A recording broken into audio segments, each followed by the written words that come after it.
Hello दोस्तों, आज हम लोग पॉलिटी का पहला चैप्टर पढ़ने वाले हैं। कंपनी का शासन 1773 से लेकर के 1858 ईस्वी तक का। तो पहले हम लोग देखते हैं 1773 का रेगुलेटिंग एक्ट। इस अधिनियम का उद्देश्य ईस्ट इंडिया कंपनी के कार्यों को नियंत्रित और विनियमित करना था। इस अधिनियम ने भारत में केंद्रीय प्रशासन की नींव रखी।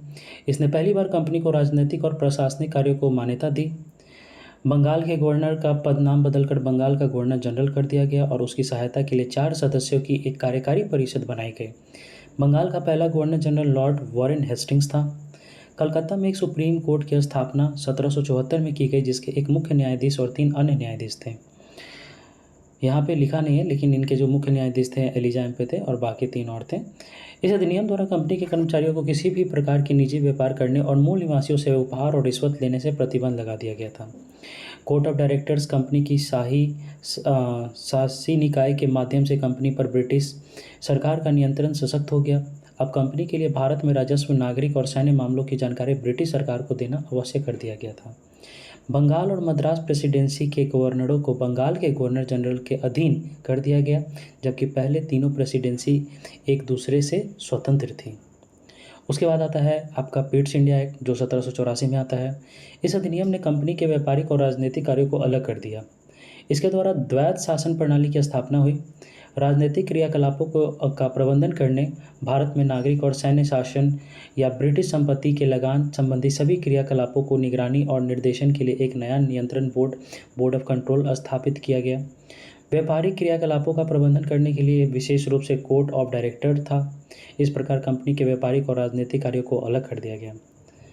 भारत में कंपनी के क्षेत्रों को पहली बार भारत में ब्रिटिश संपत्ति कहा गया था। पिट्स इंडिया एक्ट के तहत भारत में जो भी कंपनी के क्षेत्रों की जो पहली कंपनी के जो क्षेत्र थे उसे भारत में ब्रिटिश संपत्ति कहा गया। इस प्रकार ब्रिटिश सरकार को भारत में कंपनी के मामलों और उसके प्रशासन पर सर्वोच्च नियंत्रण दे दिया गया था।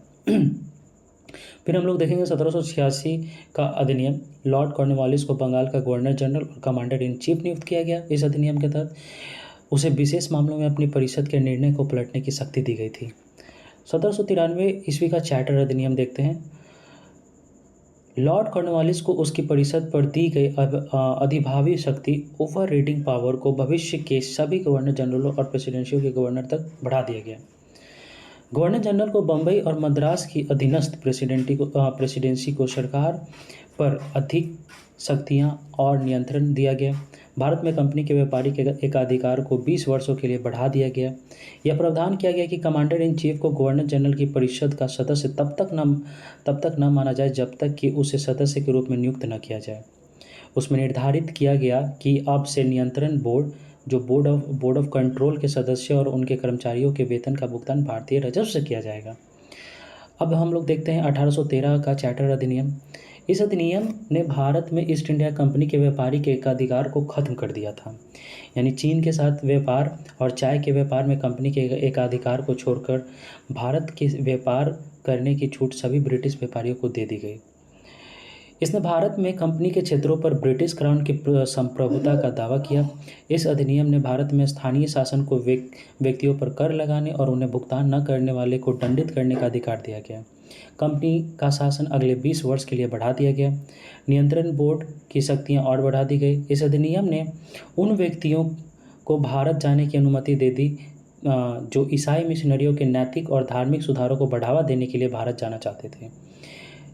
इसमें प्रावधान किया गया कि कंपनी भारतीयों की शिक्षा पर हर साल 1 लाख रुपए का निवेश करेगी।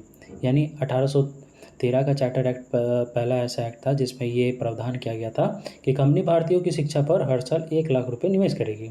इस अधिनियम द्वारा कंपनी के प्रादेशिक राजस्व और व्यापारिक लाभ को नियंत्रित किया गया। इसमें कंपनी को अपने क्षेत्रीय, टेरिटोरियल और व्यापारिक खातों को अलग अलग रखने के लिए कहा गया था। अब देखते हैं 1833 का चार्टर अधिनियम। यह अधिनियम ब्रिटिश भारत में केंद्रीकरण की दिशा में एक अंतिम कदम था, क्योंकि प्रशासन के नए मॉडल के तहत इसके पूर्ण गठन ने इसे अखिल भारतीय स्वरूप प्रदान किया। इसने भारत के ब्रिटिश उपनिवेशीकरण को वैध बना दिया, क्योंकि ईस्ट इंडिया कंपनी एक व्यापारिक निकाय से एक प्रशासनिक निकाय में परिवर्तित हो गई।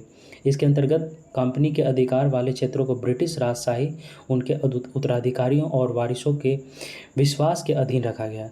चीन के साथ व्यापार और चाय के व्यापार पर कंपनी का एकाधिकार जो है ख़त्म कर दिया गया। यानी हम लोग देखे थे कि 1813 के चार्टर एक्ट में जो है चीन और से व्यापार और चाय पर इनका मोनोपोली था, लेकिन यहाँ भी 1833 में ये भी मोनोपोली ख़त्म हो जाता है। गवर्नर जनरल की सरकार को भारत सरकार कहा गया, गवर्नर जनरल की सरकार को भारत सरकार कहा गया और परिषद को भारत परिषद कहा गया। बंगाल के गवर्नर जनरल को भारत का गवर्नर जनरल बना दिया है और उसे सभी नागरिक और सैन्य शक्तियाँ प्रदान की गई। लॉर्ड विलियम्स बेंटिंग भारत के पहले गवर्नर जनरल बने।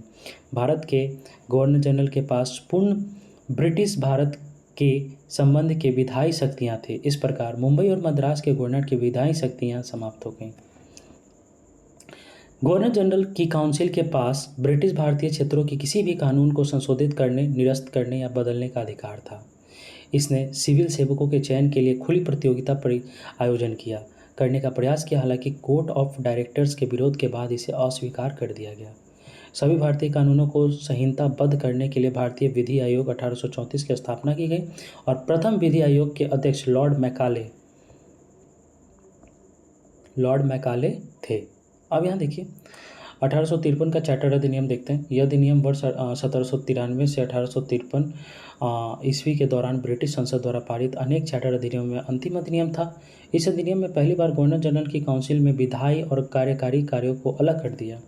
इसने पहली बार भारतीय केंद्रीय विधान परिषद के स्थानीय प्रतिनिधित्व की शुरुआत की।